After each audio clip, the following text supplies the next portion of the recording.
लंबे वक्त बाद सीजफायर पर बात बनी। 471 दिन की कैद के बाद जब 3 महिलाएं अपने घर लौटी तो आंसू फूट पड़े।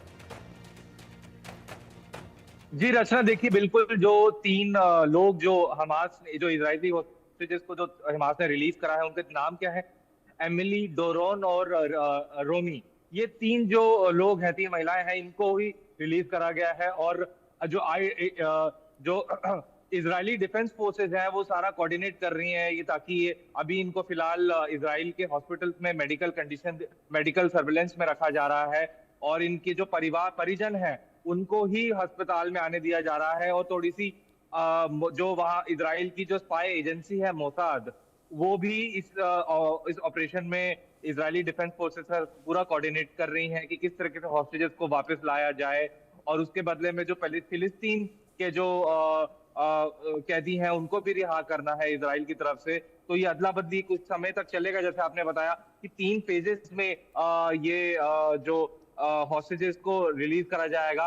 इसमें क्या है कि अभी जो इजरायली डिफेंस फोर्सेस हैं उन्होंने स्पेसिफिक तौर पे गाइडलाइंस इशू करी हैं कि जो इनके परिजन हैं उनको इस समय कुछ थोड़ा प्राइवेसी दी जाए, क्योंकि ये बहुत टाइम बाद अपने परिजनों के साथ लौटी हैं।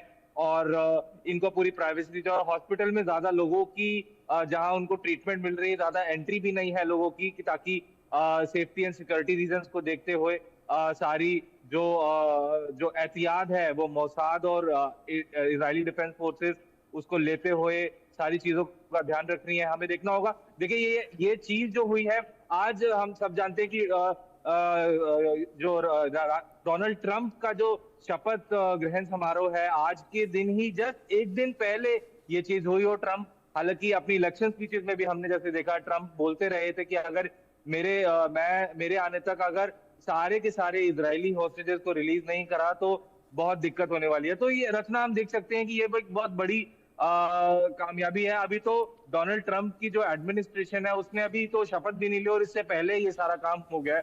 तो ये एक देखने वाली बात है। जी रचना, आगे मैं ये बोलने भी वाली थी आदित्य कि यहाँ डोनाल्ड ट्रंप का आज शपथ ग्रहण है, उससे ठीक एक दिन पहले की ये तस्वीरें हैं। यानी कि आधा जो प्रभाव है वो तो अभी से पड़ने लगा है, क्योंकि ये डोनाल्ड ट्रंप का सीधे सीधे काम करने का तरीका भी है कि वो बड़े फैसले भी लेते हैं और कड़े फैसले भी होते हैं। इसमें कतर ने भले ही मध्यस्थता की भूमिका जरूर निभाई है, लेकिन इजरायल भी और उधर हमास भी ये जानता था कि वक्त रहते अब फैसला कर लेना चाहिए, क्योंकि सत्ता परिवर्तन हो रहा है। जो बाइडेन गए और डोनाल्ड ट्रंप आ गए। जी बिल्कुल। हम अगर आप देखें तो डोनाल्ड ट्रंप जब पहले अब उनका टर्म था, जब वो पहले राष्ट्रपति थे अमेरिका के, तो भी उन्होंने ऐसे इजराइल को मद्देनजर देखते हुए बहुत ऐसे डिसीजंस लिए कि इजराइल को बेनिफिट हुआ। तब उन्होंने जो है कतर में जाके सऊदी से इजराइल का दोस्ती करवाई। मतलब काफी ऐसा उस समय बातचीत हो रही थी कि सब ये पहली बार हुआ था कि किसी अरब कंट्री ने इजराइल को थोड़ी सी रिकॉग्निशन दी। उस समय हमने देखा कि कैसे एक ही डायलॉग टेबल पर, डिप्लोमेसी के टेबल पे दोनों साइड्स को डोनाल्ड ट्रंप लेकर आए थे। और उस समय भी इजराइल के साथ काफी कंधे से कंधे मिलाए डोनाल्ड ट्रंप खड़े थे। और हमने ये भी देखा था कि उस समय जो कासिम सुलेमानी थे, जो ईरान रेवोल्यूशनरी गार्ड के हेड से, उनको भी ट्रंप ने ये एग्जीक्यूटिव ऑर्डर दिया था कि उनको उनका खात्मा किया जाए। ये हम अपने दर्शकों को ये याद दिला दें कि ट्रंप के जो पहला उनका दौर था, जो पहला उनका फेज था जो प्रेसिडेंसी का, उसमें उन्होंने जो ईरान, जो कासिम सुलेमानी थे, जो बिल्कुल एंटी इजराइल थे, उनको भी मरवाया था एक ड्रोन स्ट्राइक के थ्रू।